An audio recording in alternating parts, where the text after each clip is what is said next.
And we're going to start off with a kind of an open question to you, Paula, if you don't mind first.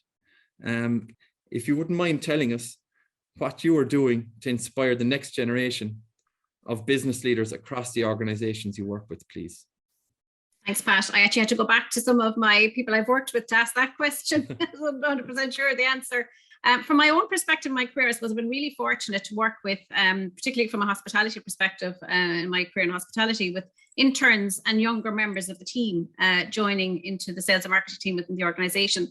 So that's really allowed me then to recruit and promote within the organizations that I've worked with as well. And continuing that today in CEO Cognate Health, and I'm delighted to say I have 3 MTU interns started with me 2 weeks ago, and they're doing phenomenally well already.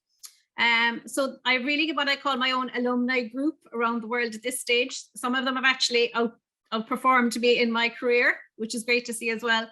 And I suppose really during COVID, the use of panels like LinkedIn has really helped to keep contact with those people. And I suppose, again, lots of them would contact me on a weekly basis just to check in and see what they're doing in their own career as well. So that's certainly one area that I think hopefully I've helped. The other thing I've learned is, mentoring people. I've been very fortunate, people like Bob, who you can give a call to a text and say, could I talk to you for 5 minutes? And it's incredibly important when you do get those calls that you follow through and you give those 5 minutes to people as well, because everybody who supported me in my career was always very generous with time. I think that's, again, absolutely crucial. I've also hoped to be honest and open. So at some stages, particularly with my teams, people do get stuck in a rush. And I've had some conversations suggesting to people that maybe they would look at another path, or maybe they should start looking at what their next steps are as well. So I think that's incredibly important as well from a leader's perspective. And then encouraging people to take up training and development opportunities. As Maggie said, I'm actually an MTU student at the moment, so back to the books.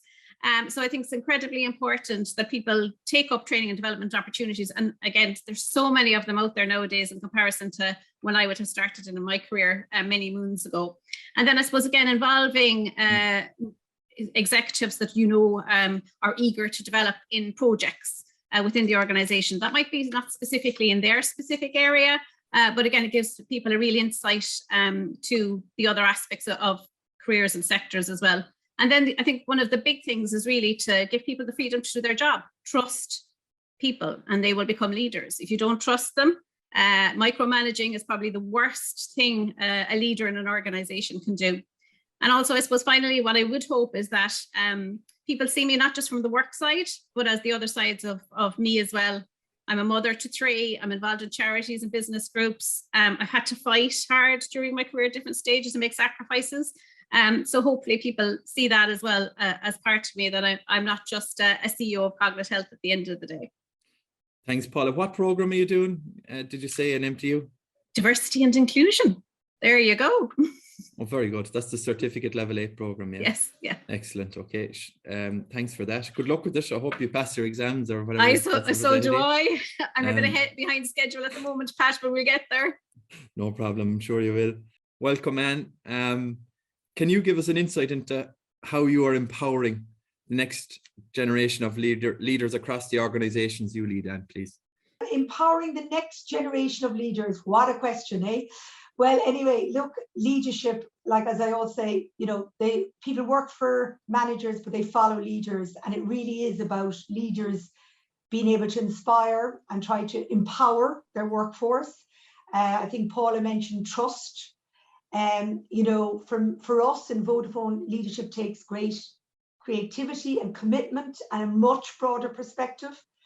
So when we look at it, we talk about coaching people, and in our leadership development programs, actually, it's first about knowing yourself, actually.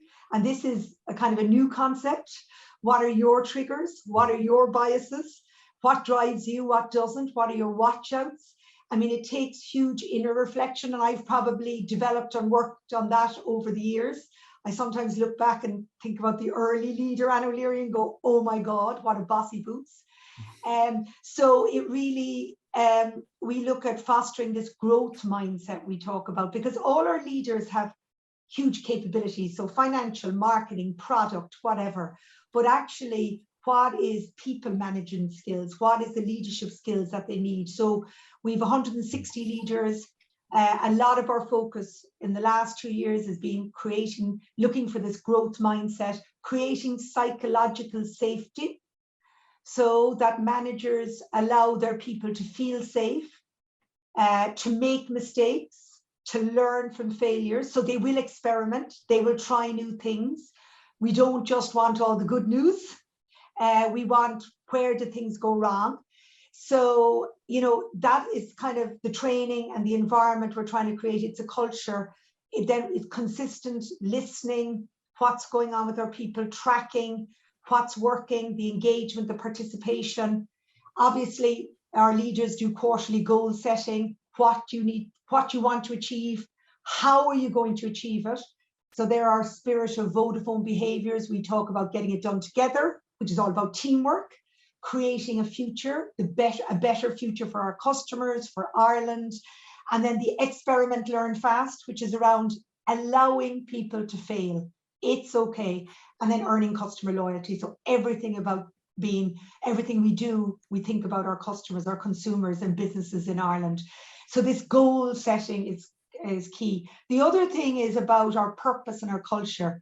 So our purpose is deep rooted, and all our leaders talk about connecting for a better future, connecting for good.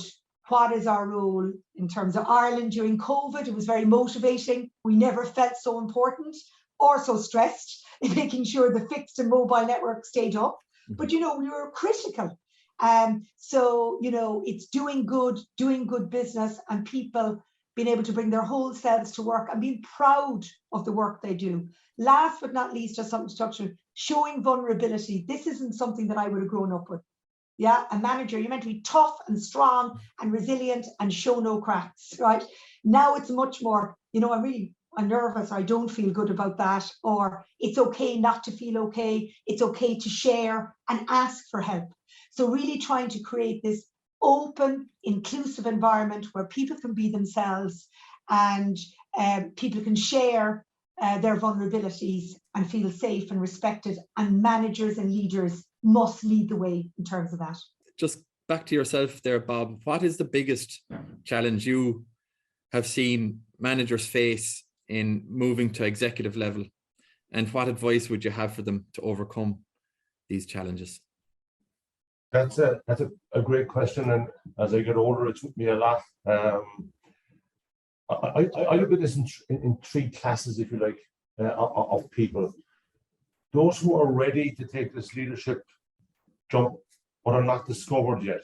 And that's a big responsibility of people like me and existing leaders, that we find ways of identifying this talent and supporting it, develop platforms to develop it, etc., etc.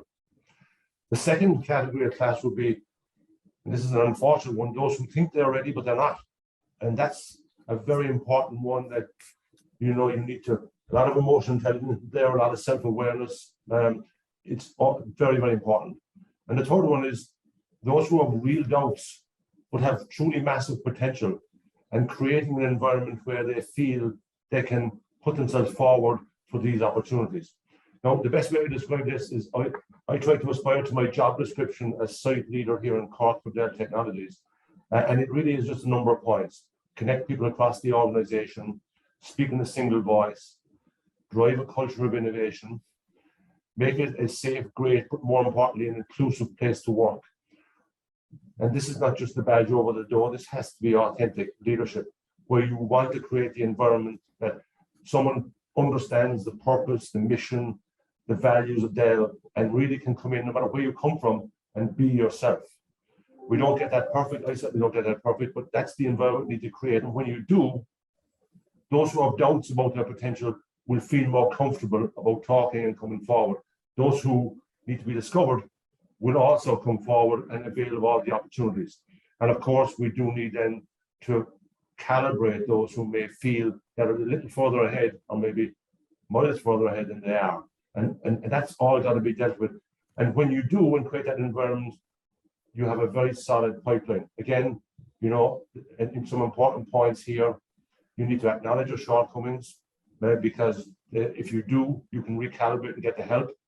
We have employee resource groups. We do the bias be the change training. We create environments where people can think, managers, etc., about making sure that we're dealing with all of those three classes and giving everyone equal opportunity to be successful. And it's so important for us to create continuity going forward.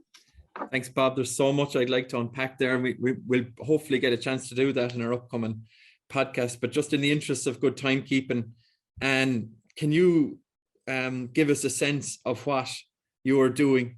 You talked about measurement and the importance of measuring impact in an EDI context. So can you give us a sense of what you're doing to increase diversity among senior business leaders of tomorrow, and why this is so important to you? Look, I think the business case for diversity is well documented, right? I mean, businesses are more successful, but actually the issue we have in Ireland now is talent attraction and retention.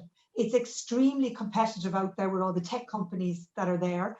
Obviously, people can work remotely, so there's much more flexibility. So actually for me is, how do I retain the people and the leaders I have, the really good ones, and attract new ones to come? And it is about the culture of trust and innovation that I need to ensure that's there, that Bob talked about, and in an environment where it's enjoyable to work, where people feel included, that they belong.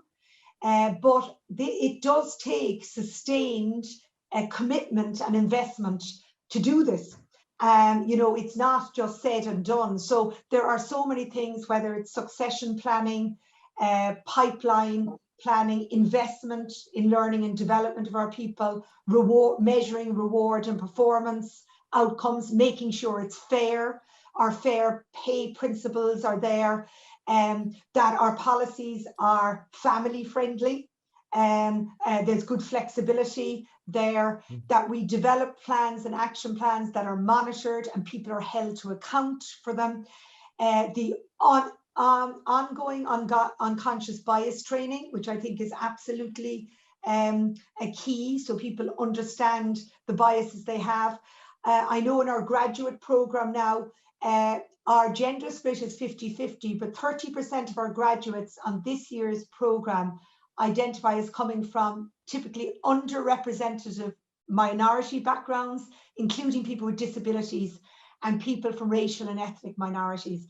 And what's really interesting for me is when I walk in and I see 40 graduates, they look different to the normal meeting rooms that I walk in and I see 40 people. And it's not just male, female, but just it's clearly, they're not the typical, white Cork person look. So it's color, backgrounds, gender, whatever. So really, we will continue to make sure that the talent we're bringing in, the pipeline, the policies we have in place, things are continue to be measured.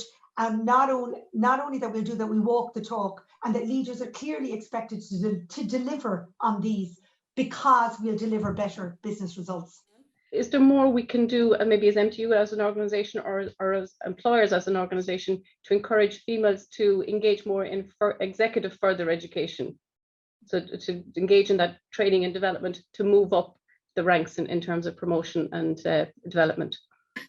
Since I'm one of them at the moment, I suppose it would be, I think, again, it doesn't potentially just apply, I would say, to a female population, but I think it also applies across the board, that you really need to think of how people are going to take in their training and development. Again, to the point of, is a year's course the right thing for everybody? No, potentially not. Specifically, I suppose, in a female world where, potentially you have a lot more associated with your domestic life, then small chunks of training and development. We've all learned, who would have thought you'd be able to deliver so many courses virtually?